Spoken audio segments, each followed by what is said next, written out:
What's going on, guys? Hilltown here. So, it's cold, it's snowy, it's getting dark, but I got a quick job to do outside.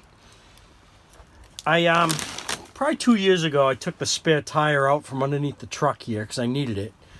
And, of course, it was seized up. The safety mechanism on the hoist seized up. I finally got the thing down. The tire's been riding around in the bed of my truck for eons, but every time I turn around, it seems to be in the way. So I ordered an aftermarket hoist on Amazon. So I ordered this aftermarket hoist on Amazon. We're going to slap this thing in there real quick and get the spare tire out of the bed of my truck.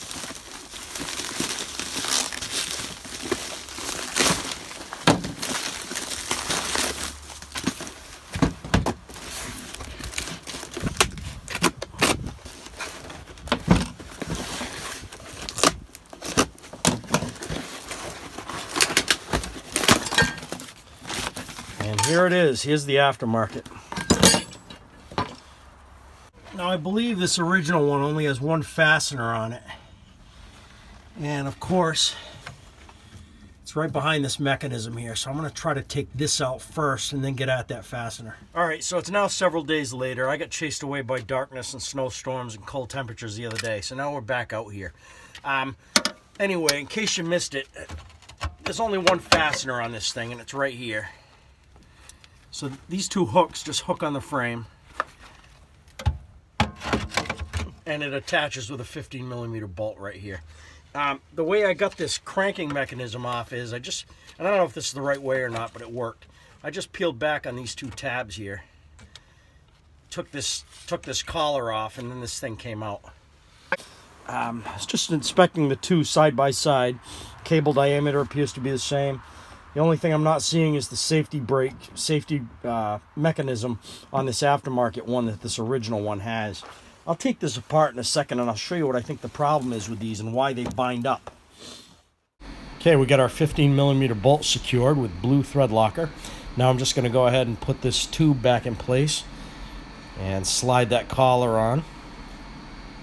That's got a tab on each side which just clicks into place.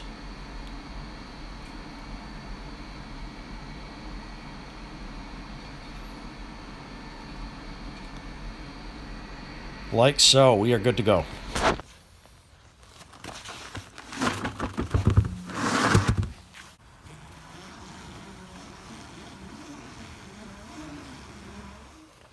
don't know if all trucks do this, but from the factory, this one came with a lock cylinder. I guess spare tire theft's a big thing somewhere.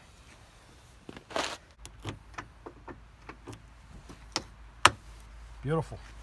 All right, dudes.